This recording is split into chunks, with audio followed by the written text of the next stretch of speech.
सत्यनारायण तृतीयोऽध्याय। बोलिए श्री सत्यनारायण भगवान की जय।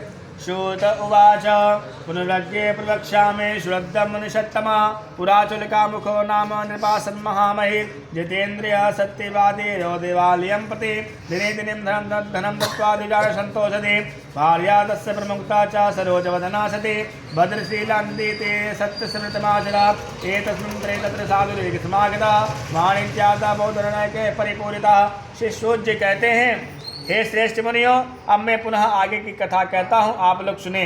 प्राचीन काल में उल्कामुख नाम का एक राजा था। वह जितेंद्रिय सत्यवादी था, अत्यंत बुद्धिमान था। वह विद्वान राजा प्रतिदिन देवालय जाता और ब्राह्मणों को धन देकर संतुष्ट करता था। कमल के समान मुख वाली उसकी धर्मपत्नी शील, विनय एवं सौंदर्य आदि गुणों से संपन्न तथा पतिपरायणा थी। राजा एक दिन अपनी धर्मपत्नी के साथ भद्रशिला नदी के तट पर श्री सत्यनारायण का व्रत कर रहा था। उसी समय व्यापार के लिए अनेक प्रकार की पुष्कल धनराशि से संपन्न एक साधु वणिक वहां आया। भद्रशिला नदी के तट पर नाव को स्थापित कर वह राजा के समीप गया और राजा को उस व्रत में दीक्षित देकर विनय पूर्वक पूछने लगा। साधुर्वाच किमिदं कुरुषे राजन भक्तियुक्तेन चेतसा प्रकाशं कुरुत श्रवं श्रोतमिच्छामि साम्प्रतं। श्री साधु कहता है, राजन आप भक्त युक्त चित्त से क्या कर रहे हैं, कृपया वह सब मुझे बतलाइए, इस समय मैं सुनना चाहता हूँ। राजोवाच पूजनम क्रियते साधु विष्णुतुल तेजसा प्रथम च स्वजने साधु पुत्रादाप्ति कामया। श्री राजा कहते हैं, हे साधु, पुत्र आदि की प्राप्ति की कामना से अपने बंधु बांधवों के साथ मैं अतुल तेज संपन्न भगवान श्री नारायण का व्रत एवं पूजन कर रहा हूँ। भूपस्य वचनम श्रुत्वा साधु प्रोवाच सादरम सर्वं कथये मे राजन तदिच्छेहं तबोदितं ममापि सन्तते नास्ति होतस्म जायते ध्रुवं ततो निवर्तवाणिज्याता सानन्दो गृहमागतो भार्याये कथां धर्मं तदं सत्यदायकं तदा व्रतं करिष्यामि यदा मे सन्तति भवेत्।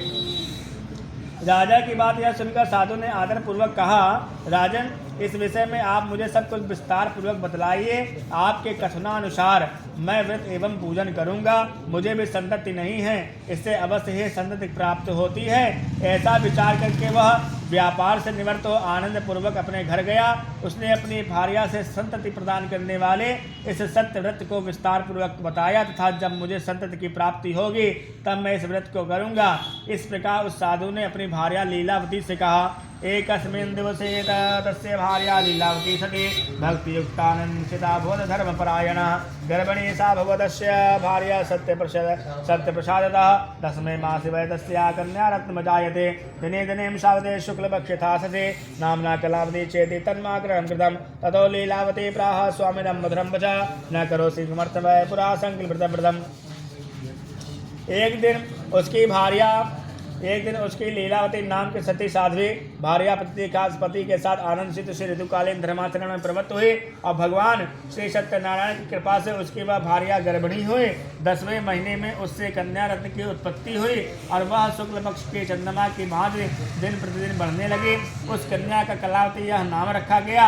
इसके बाद एक दिन लीलावती ने अपने स्वामी से मधुर वाणी में कहा, आप पूर्व में संकल्पित भगवान श्री सत्यनारायण के व्रत को क्यों नहीं कर रहे हैं।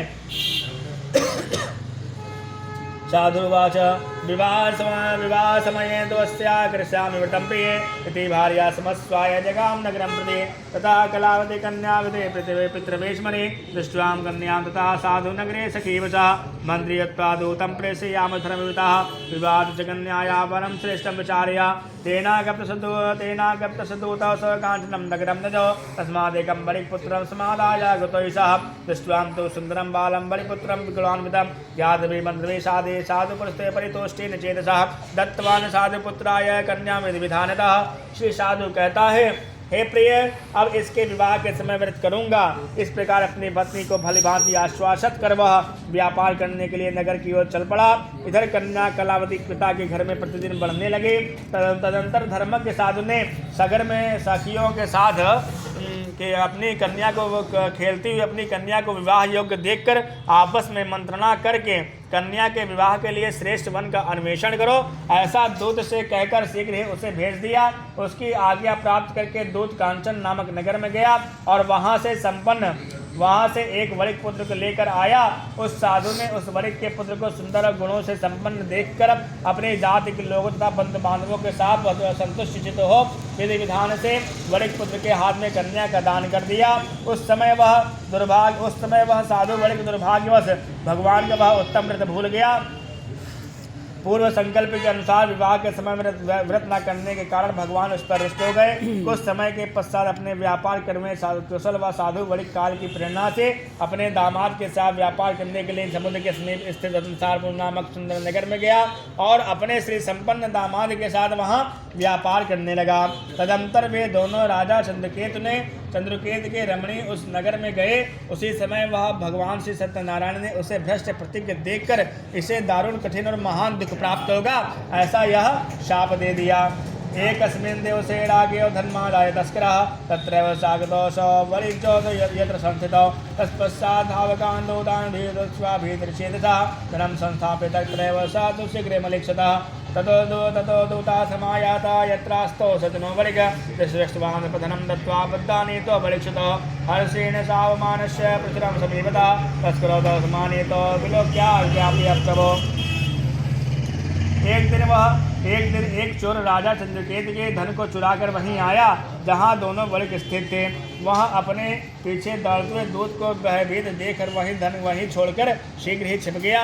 इसके बाद राजा के दूत वहां आ गए और जहां वह साधु वणिक था वहां राजा के धन को देखकर वे दूत उन दोनों वणिक पुत्रों को बांध कर ले आए और हर्षपूर्वक दौड़ते हुए राजा से कहे, हे प्रभु, हम दो चोर पकड़ लाए हैं, इन्हें देखकर आप आज्ञा दें। राजा की ऐसी वाणी सुनकर आज्ञा से दोनों ही शीघ्र ही दृढ़तापूर्वक बांधकर बिना विचार विमर्श किए महान कारागार में डाल दिए गए।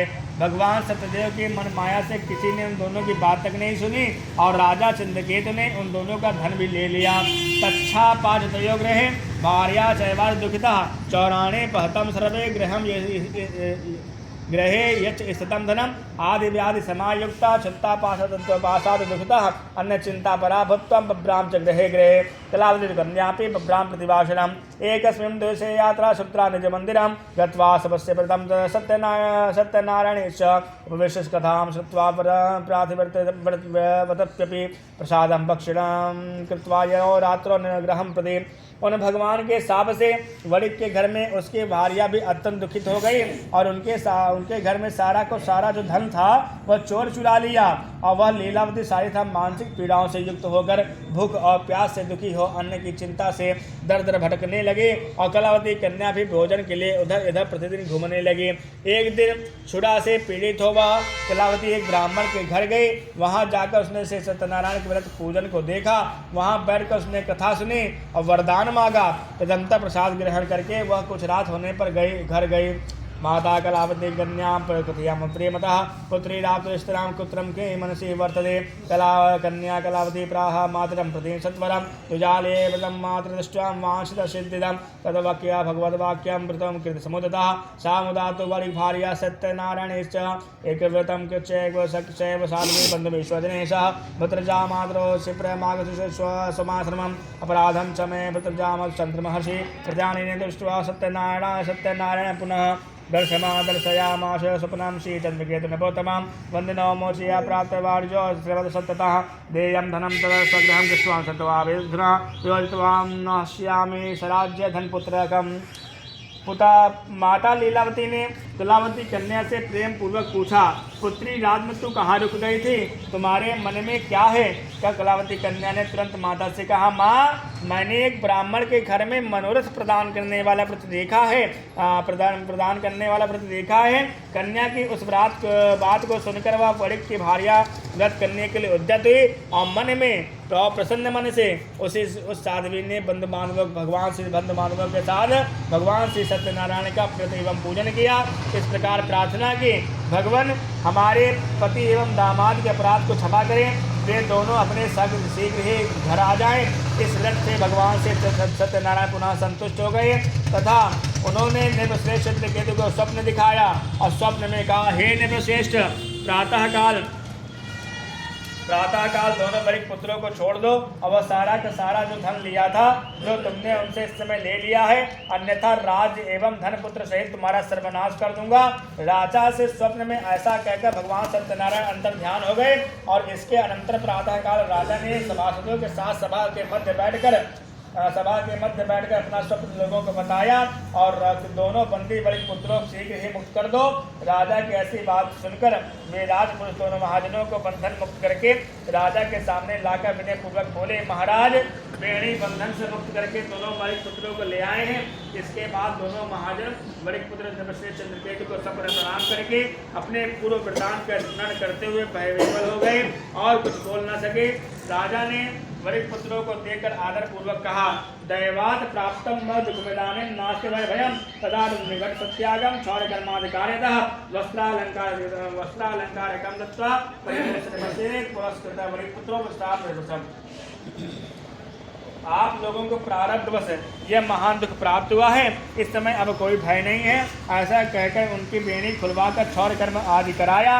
राजा ने वस्त्र अलंकार देकर दोनों बड़े पुत्रों को संतुष्ट किया तथा सामने बुलाकर वाणी द्वारा अत्यधिक आनंदित किया। पहले से जो धन लिया था उसे दूना करके दिया। राजा ने पुनः उनसे कहा, हे साधो, अब आपकी अपने घर को प्रस्थान करें। राजा को प्रणाम करके आपकी कृपा से हम जा रहे हैं, ऐसा कहकर उन दोनों महावैश्यों ने अपने घर की ओर प्रस्थान किया। श्री स्कंद पुराणे रेवाखंडे श्री सत्यनारायण व्रत कथायां तृतीयोध्यायः। बोलिए श्री सत्यनारायण भगवान की जय।